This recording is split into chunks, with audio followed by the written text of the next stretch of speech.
Well, greetings, council members. Thank you for your attention. This has been a very exciting discussion, I think, these last couple of hours. And hopefully it's opening up some new possibilities for you to be considering, particularly the whole concept of buses on a fixed guideway, which I feel has not been properly studied. I think the city administration has been hostile to that alternative from the beginning and has slanted all of their studies against it, which you saw again today very clearly. Their presentation had nothing to do with a realistic elevated guideway that could take buses.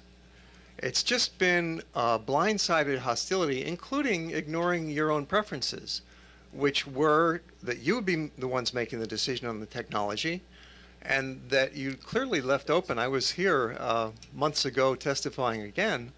You left open that possibility of rubber-tired vehicles, including buses, that could go on a guideway. That was your instructions to the city administration. Am I right? And the city administration has now said, no, we're not going to do that. So who's setting policy here? It's a critical issue, because if we continue down this track heading to rail, No pun intended, which the right, administration Dennis? clearly is obsessed with, to the exclusion of all alternatives, it'll be the biggest mistake that Honolulu's government has ever made. It's a tragedy. $6 billion for a system that will not be used, that will not be effective. And rather than going into all of the arguments as to why it wouldn't be used and effective, you've heard a lot of them before.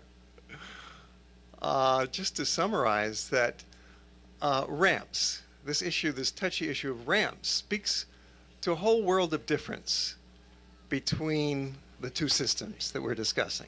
One system rail, the other system fixed guideway with flexible buses that can go in a community. What is wrong with building a few ramps? Freeways do it all the time. It's a freeway ramp. What's wrong with that? What's wrong with having a few ramps? No elevated bus stations are needed on an elevated guideway. This is a road, and the stations, we do need bus stations, happen at ground level. Mililani Shopping Center, Waianae Shopping Center, Hawaii Shopping Center, and so on and so on. The infrastructure for bus stations is there already, on the ground. We don't need 10-lane wide bus station elevated as you were just presented with that possibility. That's ridiculous. These are straw men that the city is setting up to knock down to say, oh, any such alternative is invalid and will not work. So my main reason to be here is for you to instruct the city administration to do a thorough alternatives analysis that includes the idea of buses that can circulate in the community, go on a fixed guideway with some ramps. Maybe we need 3 or 4 ramps at the beginning, at the end, and a few intermediate points. And furthermore, this elevated guideway structure, while it may be a little wider than that for a train, let's give them that, it does not have to go through residential communities. It can go over or next to our existing freeway, because it doesn't require immediate people living right next to it to walk to it. It can be in our existing transit corridor, and therefore much less obtrusive than elevated rail would be. Thanks, Dennis. Thank you very much. Let me say though, I do enjoy watching your travel logs. Hey, thank you. TV. Now you've been, you have traveled a lot, right? So have you seen these? I don't know if you've been to France lately, but this elevated. These bus Well, rails. they're so new, really, Yeah, right. that I personally haven't seen them, but I have ridden on, as I've told you before, I've ridden on 43 different urban rail systems, rapid transit rail systems in my travels. I've been to many, many places, and Right. I've ridden. I love rail transit in a city where it works, where it's appropriate.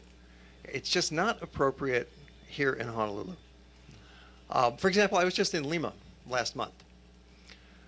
They have almost 7 million people living in Lima, and they have no rail transit, but they do have 6,000 bus companies. So there are 6,000, but maybe we don't have to go that far. But there are many alternatives. There is no city in the world our size that has elevated rail. The closest one in America is Detroit, and they've got 2.5 million people. So yes, in my travels, it really has opened my eyes. Great. Look forward to seeing that Lima travelogue. Okay, further questions for Dennis? If not, thanks, Dennis, for always being here. Thank you for your time.